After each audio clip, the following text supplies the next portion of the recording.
Bonjour à toutes, bonjour à tous et bienvenue pour une nouvelle enquête. Je suis en compagnie d'Arnold et il ne connaît pas le sujet. Et donc, je me questionnais sur un sujet particulier avec l'été qui est passé, sur les petites bestioles qui nous entourent. Et je voulais savoir si les insectes nous regardaient et me dire les informations que tu as, Arnold, spontanément concernant ce sujet. Les insectes nous regardent-ils? Oui, oui, nous Ok, regarde. très bien. Alors, qu'est-ce que tu as comme information si tu rentres en communication énergétique avec les insectes? Laisse venir à toi un insecte, celui qui doit venir, et échanger avec toi les informations déjà sur ce sujet.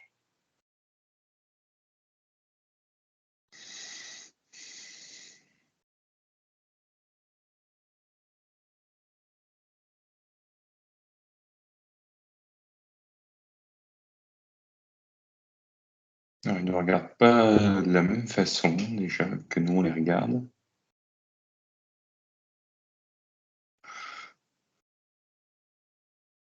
C'est assez primitif comme façon de regarder, hein. T'as beaucoup d'instinct dans ce qui se passe. Et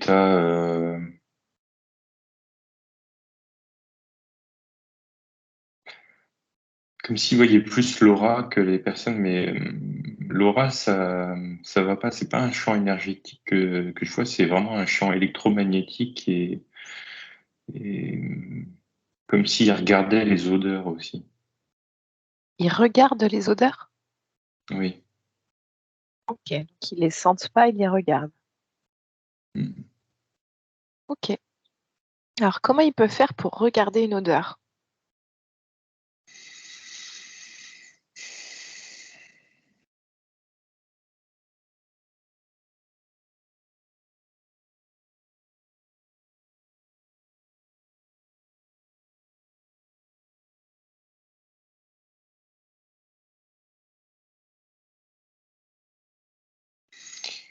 Il voit comme des petites vibrations dans un champ précis autour de nous. Je vois aussi autour des plantes.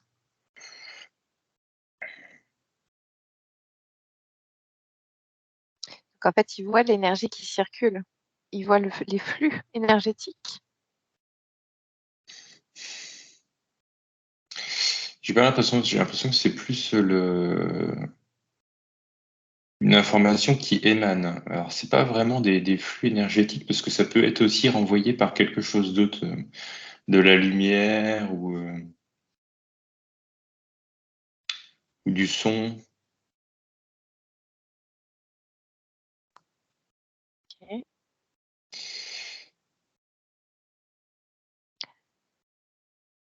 Alors déjà, pour commencer, quel insecte s'est manifesté à toi? Une sauterelle. Mhm. Ok, C'est une sauterelle qui nous observait, qui observait. ok. Alors pourquoi une sauterelle est venue à nous?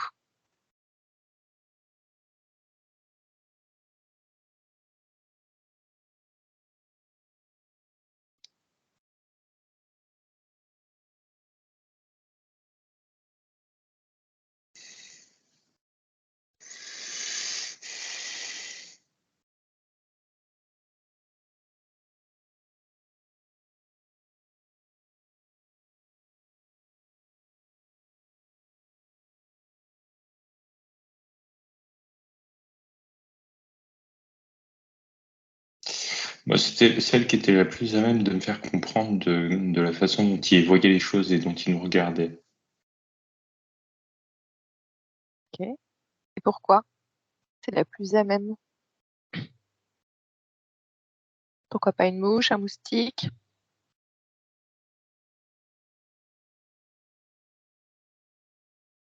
Un caractère plus individuel.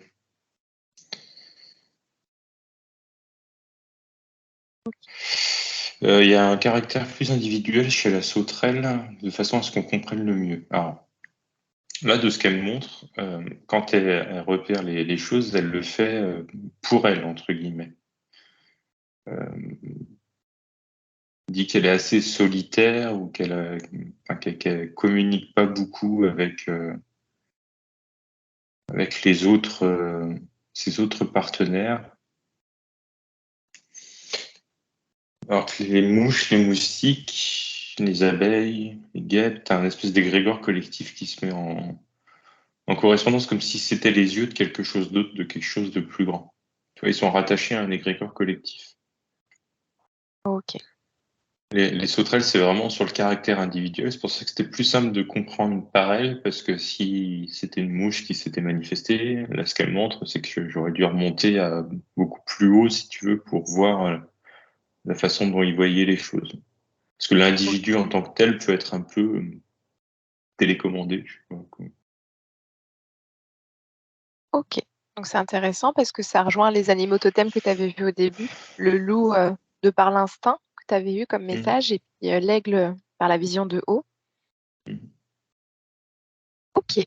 Alors justement, déjà si je te demande, est-ce que les insectes ont une âme individuelle?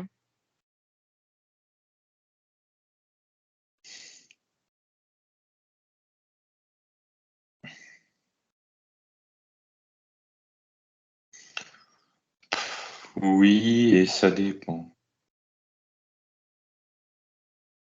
Alors si tu prends le cas de la sauterelle, Alors, ouais, en fait, elles en ont toutes une. Et après, leur âme, en fait, elle peut être écrasée par un égrégore collectif. C'est pour ça ils ont chacun une âme, une sorte de volonté propre, un rattachement au grand tout de façon individuelle. Mais dans le cas d'insectes très sociaux comme les fourmis, etc., tu as vraiment un rattachement à un égrégore de groupe qui se fait, et ce qui fait que ça se fond. C'est comme une fausse. Tu sais, quand on dit qu'on n'est pas relié à notre bonne source ou un truc comme ça. hmm, oui, c'est relié à l'égrégore collectif qui est ta source, qui devient ta source finale. Voilà, c'est ça. Ok, très bien. Ok. Alors, je vais te demander de te connecter déjà aux abeilles Mhm. et de voir ce qu'elles ont à nous dire, les abeilles, parce que c'est assez communément connu que les abeilles sont nécessaires pour la survie de l'humanité. Est-ce que déjà ça se valide dans les terres?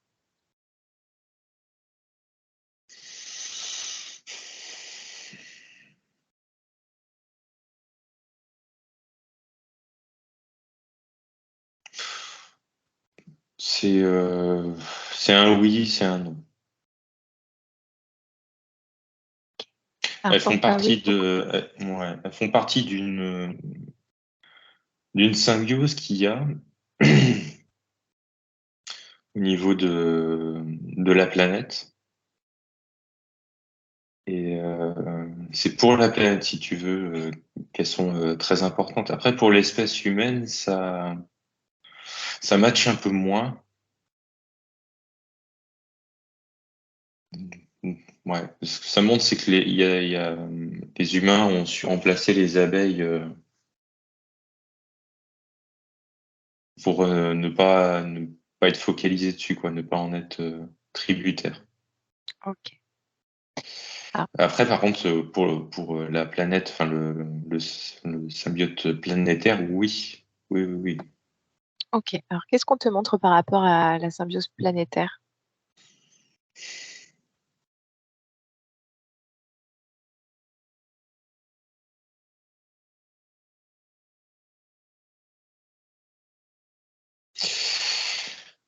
Il y a de la collecte, de la récolte d'informations.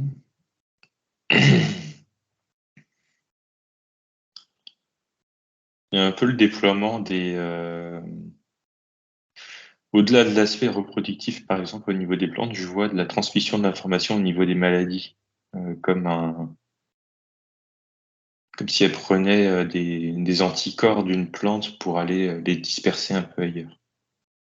Ok. De façon à solidifier, on va dire, le système immunitaire des autres plantes. Oui, alors elles le font pas pour ça, mais en effet, Oui, voilà. c'est l'effet que ça fait. Mm.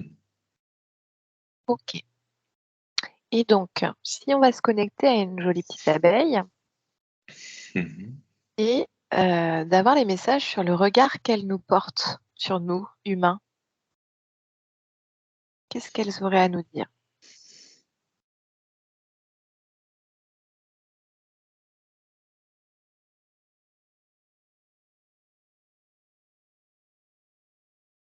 Alors là, pour le coup, on se comprend pas du tout, hein, là, il y a vraiment un aspect collectif chez elle qui est très. C'est bizarre, hein, tu as en même temps de la sagesse et en même temps de quelque chose qui pourrait paraître primitif de notre point de vue. Tu as un rattachement à un égrégore collectif, c'est-à-dire qu'elles ne vivent quasiment qu'à travers lui, c'est-à-dire que quelque part, leur mort aussi n'est pas très importante. Leur vie, leur mort, c'est pas important en soi. Elles vivent vraiment au service du collectif. Et tu rattaches ça à la sagesse de ce que tu voyais?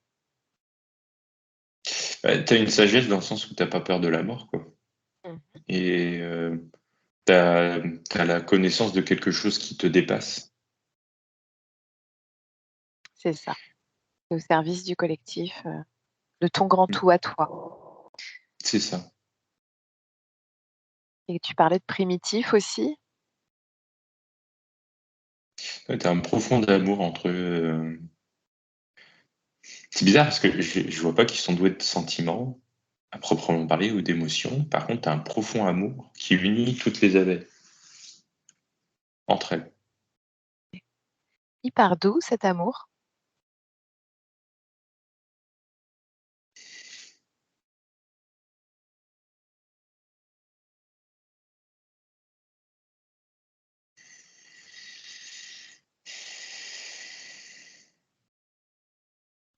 Alors, de l'insecte, hein, tu veux parler? Oui. De quelle partie de l'insecte? Oui, quelle partie de l'insecte ou quelle partie de l'égrégore? Ça dépend de où est-ce que ça se manifeste. Ah bah, en soi, c'est présent partout sur tout le territoire couvert par une ruche, de ce que je vois. Et sur l'insecte, ça se manifeste plutôt dans l'abdomen. OK, Bon, je crois que je très suis en bien. train d'énerver les mouches là. Ah! Comment ça, tu te connectes à des abeilles? Bon, OK. Alors allons voir, les mouches justement. Peut-être qu'elles ont besoin d'attention. Est-ce qu'elles nous regardent? Oui. Ouais. Alors qu'est-ce qu'elles ont à te dire? Qu'est-ce qu'elles ont à partager comme information, comme message?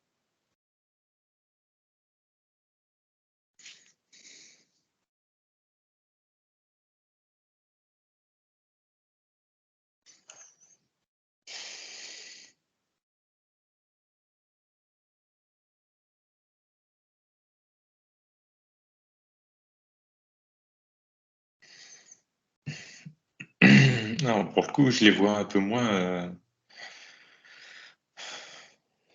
reliés à une espèce d'égrégore d'amour. Tu as un égrégore collectif qui se fait. Tu as vraiment un esprit de l'animal en fait qui est derrière. C'est pareil pour les abeilles, mais les abeilles, c'est comme si tu avais un intermédiaire. Tu as l'individu, la ruche, qui est unie, je vois vraiment dans l'amour, et au-dessus, tu as un esprit de l'abeille, si tu veux, qui lie un peu tout ça. Sur la mouche, je vois que t'as pas de notion de fraternité et amour entre les mouches, entre guillemets. C'est relié directement à l'esprit de la mouche. OK. Donc là, c'est plus de l'individuel. C'est plus de l'individuel, mais quand même rattaché à un égrégore collectif. Pour le coup, je vois que ça communique quand même entre les deux. OK. Et alors si on dézoome un peu et qu'on voit la place des mouches énergétiquement au niveau planétaire, je me suis toujours posé la question à quoi servaient les mouches. Alors je suis désolée pour l'esprit de la mouche, hein, mais Oison, elle participe à la vie, à la mort.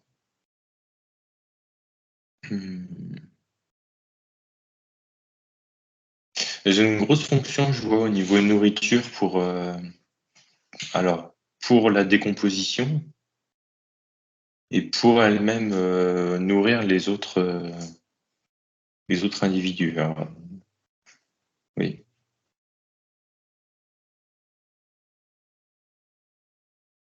Ok. Ouais, t'as vraiment cet aspect du nombre au niveau de l'existence de un peu l'abondance, quoi. Voilà, la mouche représente l'abondance. Bon, bah, voilà. Mea culpa sur les mouches. Ok. Alors, en quoi ça représente l'abondance? Est-ce que tu peux voir énergétiquement comment ça se manifeste, comment ça se crée? Alors, déjà, je vois que ça recouvre toute la planète. Toute la planète. Et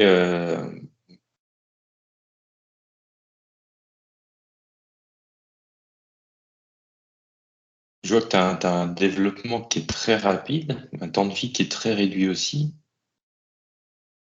Et tout ça, ça participe en fait à la mort des autres espèces, avec les asticots, quoi.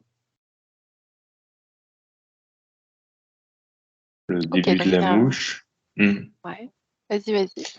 Non, non, et puis qui ensuite revient réapporter en fait l'énergie, et revient la dispatcher un peu partout. D'accord. Et tu as vraiment cet aspect du nombre, c'est pour ça que c'était relié à l'abondance de ce que je voyais, du nombre qui est très important. Ok. Et donc, il y a un cycle mort-renaissance à chaque fois qui est très, très important aussi, finalement. Oui. Ok, très bien. Si on va voir les moustiques, je vais te faire aller voir les insectes, on va dire, les plus communs, hein. On va pas Hmm. tous aller les voir, mais on sort de l'été, il y en a encore qui traînent. Alors, les moustiques.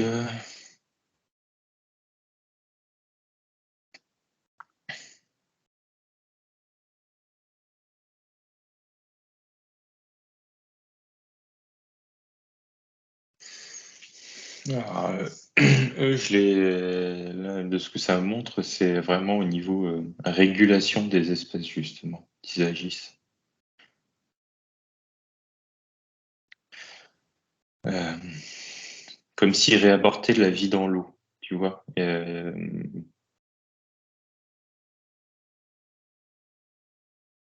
Pour le coup, ils vont chercher la nourriture sur le sol pour ensuite la remettre dans l'eau. Ok. Donc, qu'est-ce qui se passe énergétiquement?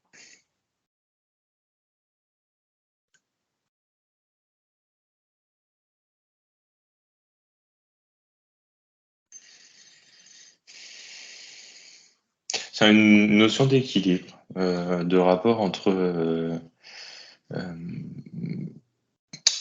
énergie au-dessus de la surface du sol et en dessous de la surface de l'eau. Ok. Donc, c'est des animaux qui sont importants, enfin des insectes qui sont importants en tout cas pour l'équilibre eau-terre. Ok. Alors, pourquoi, je vais demander, hein, pourquoi il y a certaines personnes, certains humains qui sont beaucoup plus piqués par les insectes, par les moustiques que d'autres?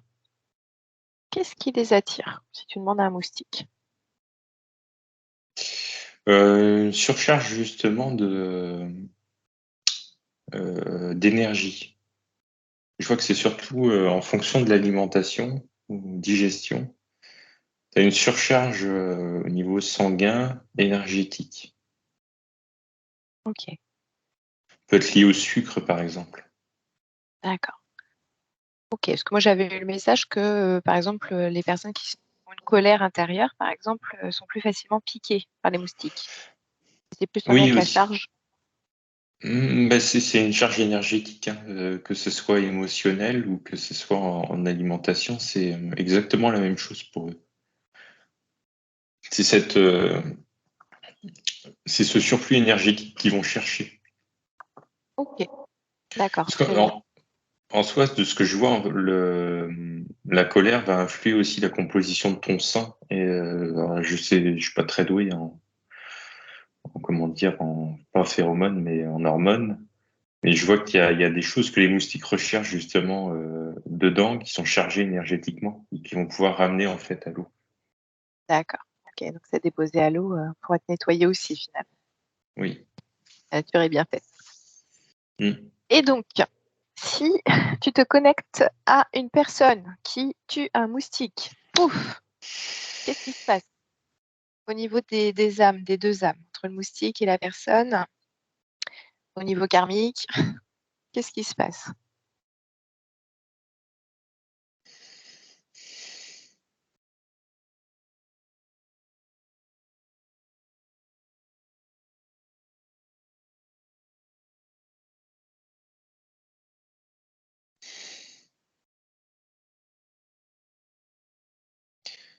Au niveau des deux âmes, après, je sens l'âme du moustique très présente, mais c'est pareil, il est très relié à son égrégore collectif, donc comme si le moustique t'excusait de lui-même.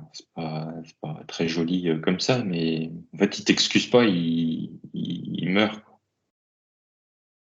Ok. Donc, il se rapatrie, enfin, il se relie à l'égrégore du groupe après C'est ça. ça. T'as pas de notion de rancune. Après, par contre, je vois sur l'âme de la personne, là, c'est plus là où il y a quelque chose qui se passe en fait. En soi, il n'y a pas d'échange entre les deux.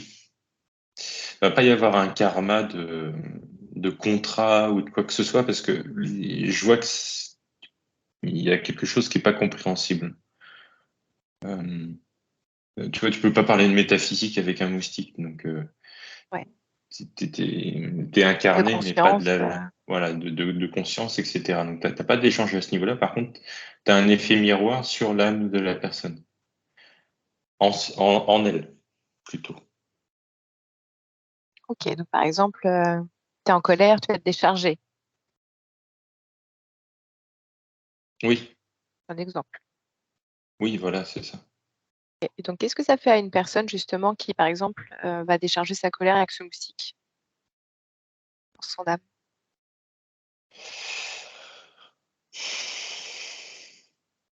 Sur son âme, pas grand-chose. Je vois que ça agit plutôt sur les corps énergétiques. Ouais. Tu vois, comme quand on dit que là, au niveau du karma, ça marcherait pas trop, ce serait plus la loi de cause à effet. Écraser un moustique, du coup, quelque part dans son corps énergétique, la personne inscrit le moustique, quoi, la composition, etc. Donc, plus elle va en écraser, plus elle va inscrire ça. Et plus les moustiques, entre guillemets, vont venir combler cette information, ou ils vont être attirés par cette information. Ok. Donc, ça te attire encore plus de moustiques. Voilà, c'est plutôt ça. Ouais. Ok. Que tu vibres la composition, en tout cas énergétique du moustique. Exactement. Ok. D'accord. Bon. Donc, évitez d'en évitez d'en tuer pour éviter d'en avoir d'autres. Ok, très bien. Alors là, j'aimerais te faire aller voir des frelons asiatiques et européens, celui qui se présente à toi, Mhm. et de voir ce qu'il y a comme message. Est-ce qu'ils nous regardent et qu'est-ce qu'ils ont à dire?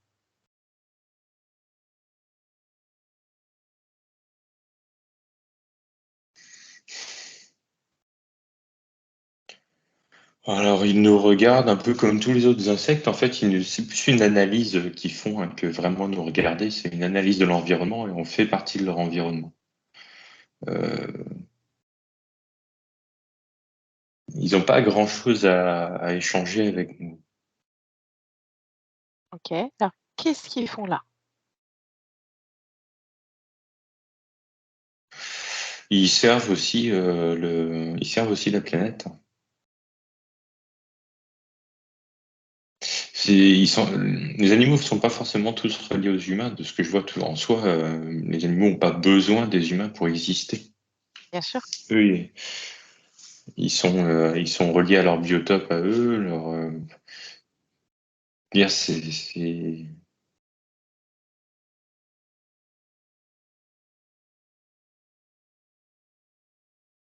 Alors, quelle est leur Je fonction? Pardon, vas-y. ouais, je vois qu'ils ont un rôle de régulation sur les populations d'insectes. OK, En gros, le prédateur des insectes, au-dessus, quoi. très bien.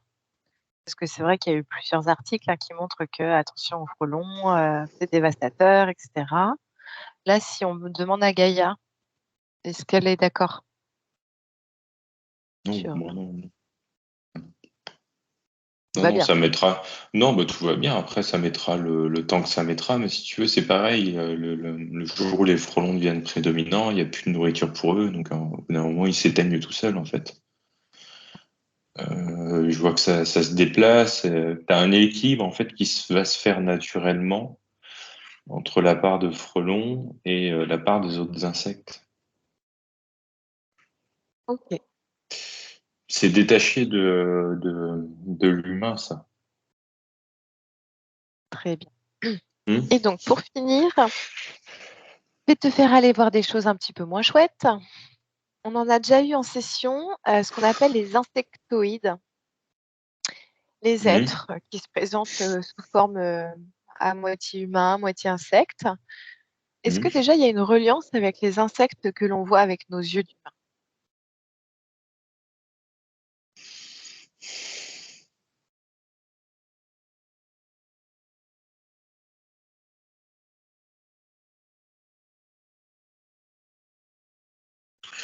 Oui, t'en as une, oui. Dans l'aspect comportemental, t'en as une. OK. Alors qu'est-ce que tu vois qui les relie par rapport à ça? Cet aspect très instinctif qu'ils ont, très analytique de leur environnement, avec des sens qui sont plus développés. OK. Donc, comme des petits capteurs finalement d'ondes, électromagnétiques, Hmm. OK. Et donc par exemple, si tu fais apparaître un insectoïde, vis-à-vis d'un humain, qu'est-ce que ça représente pour l'humain? Parce que c'est vrai qu'on l'a vu ça en session que finalement les êtres et les entités que l'on voit représentent toujours quelque chose de l'humain. Donc que ce soit le côté, de la psyché, un peu perverse qui n'est pas acceptée, des peurs, des blessures. Qu'est-ce que représentent les insectoïdes pour l'humain? Cet aspect très très primitif. Euh, les bas instincts, quoi. La survie presque animale, la,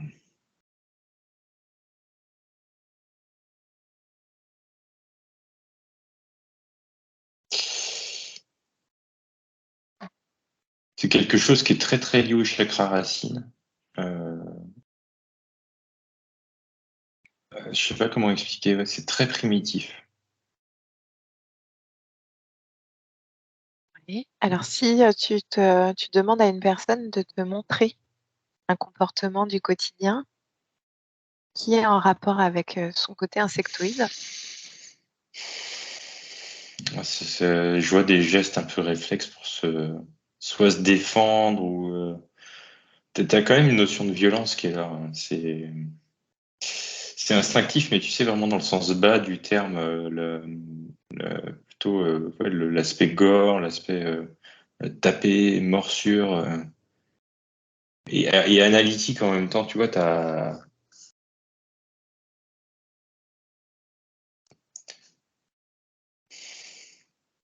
je sais pas comment expliquer. T'as un aspect pas responsable de la vie et de la mort. T'as un aspect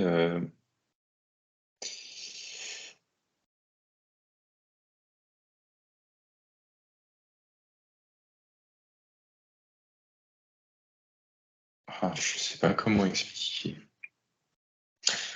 Alors, sur le cycle des réincarnations, tu vois par exemple un comportement insectoïde, il serait pas du tout au fait de ça. Par contre, ça veut dire qu'il respecterait pas non plus ni sa propre vie, ni la vie des autres. Mmh. Tu as quelque chose qui est très écrasant à ce niveau-là. Tu as quelque chose qui est relié à la matière, tu vois, chakra racine, le côté instinctif, et en même temps très analytique dans l'ensemble, de façon, tu vois, s'il doit faire mal, il va aller faire mal de façon à presque tuer, quoi.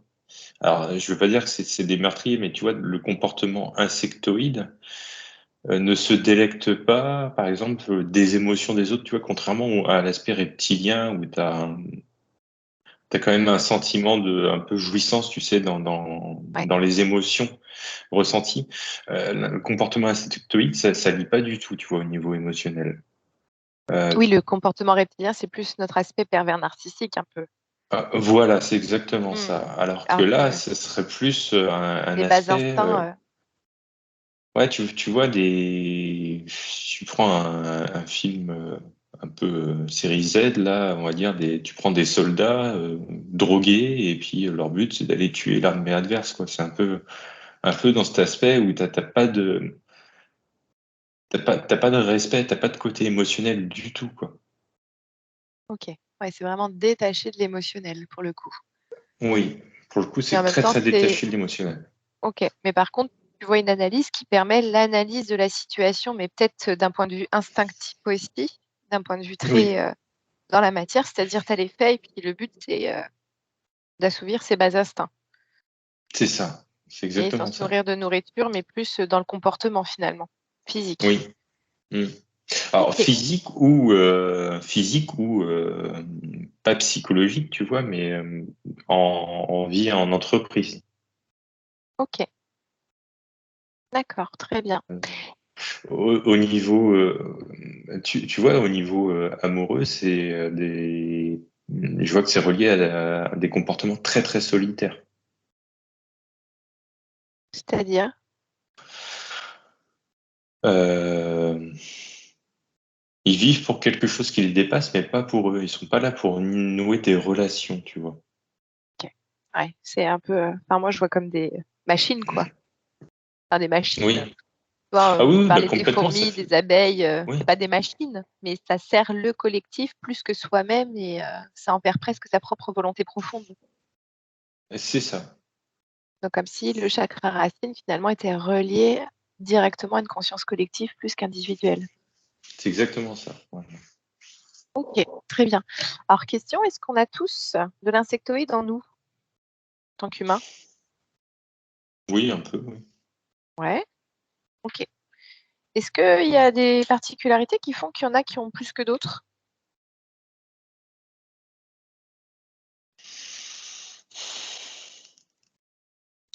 Qu'est-ce que tu entends par particularité? Parce que oui, il y a des particularités il y en a où c'est plus relié à ça, mais Ouais, alors est-ce que ça peut être des reliances galactiques? Est-ce que ça peut être, je sais pas, des blessures dans cette vie de la matière, ou des gènes, de l'ADN de parents, d'aïeuls? oui, après c'est infime, je vois, au niveau humain, les gènes, au niveau insectoïde, t'as quand même plus. T'as une partie que tu peux pas occulter sur les êtres humains, en fait, au niveau du cœur. Ouais, Euh, il y a cette partie-là, il y a cet aspect émotionnel que tu peux pas complètement occulter en fait sur l'être humain, sinon c'est plus un être humain. mm, Donc c'est plus ou moins quoi. d'accord. Parce que je me posais la question, vu qu'on rentre vraiment dans une ère où là, tu as clairement l'humanité qui va se relier au cœur de plus en plus, et le Mm. transhumanisme, où il y aura plus d'intelligence artificielle, etc. Qu'est-ce que Mm. tu vois par rapport à cette énergie insectoïde dans cette ère qui est quand même un grand changement? Ça va faire ressortir les comportements insectoïdes de façon assez poussée. Et non seulement du côté, alors tu vois, si on voit la séparation en deux mondes, le nouveau monde relié au cœur, du coup, les gens de bas instinct, entre guillemets, vont être assez vite décernables, ceux qui sont influencés justement par des comportements insectoïdes. Et de l'autre côté aussi, ce que je vois. Parce que tu as cette volonté quand même de couper l'instinct primaire au niveau de l'IA, etc. Tu vois, de couper la reliance au corps, de couper la relation au sens. Bah oui. Et pour le coup, dans les deux mondes, en fait, il va pas y avoir de place. Pas avoir de place pour quoi? Bah, pour les insectoïdes ou Ok. Donc tu vois qu'il y en aura de moins en moins d'énergie insectoïde? moins en moins, oui, en soi, parce que c'est un peu dans leur comportement finalement de tout à l'heure, ce que je te disais au niveau de la Terre. S'il y a pas de place pour eux, bah, ils s'en vont, ou alors s'ils ont trop creusé un endroit, bah, ils meurent d'eux-mêmes. Et là, c'est Ok, exactement la même chose. d'accord, très bien. Ok, ok, super. Et donc, pour finir, je voulais te demander si nous, par exemple, avions eu des vies d'insectes.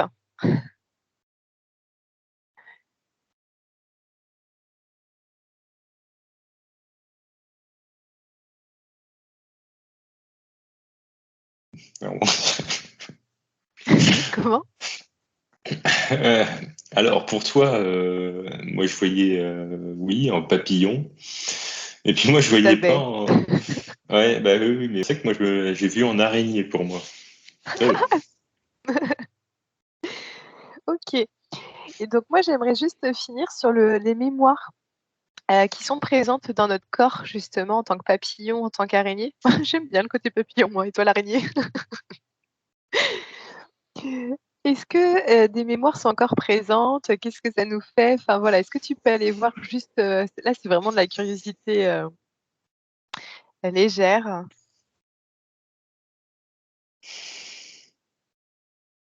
C'est un film, hein, c'était il y a vraiment très Ouais, longtemps. C'est pas du tout comparable en fait ces vies-là antérieures parce que t'as pas le côté émotionnel, donc tu regardes bah ça oui, avec il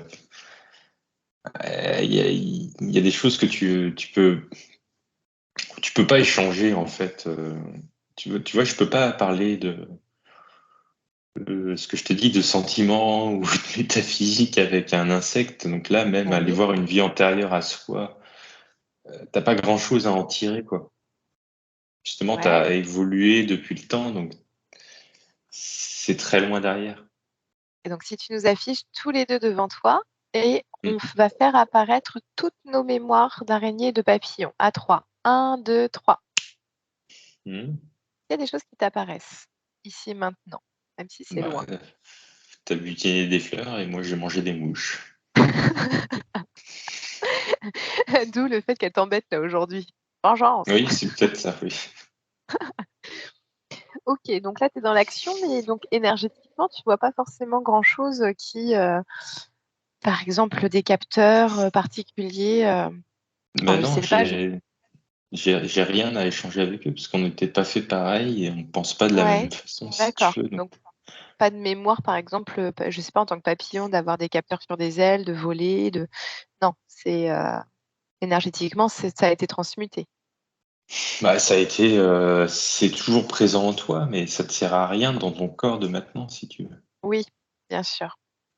Ok, très bien. Super, super. Bon, merci beaucoup, Arnold. Est-ce que dernière petite message, information pour les insectes nous regardent-ils?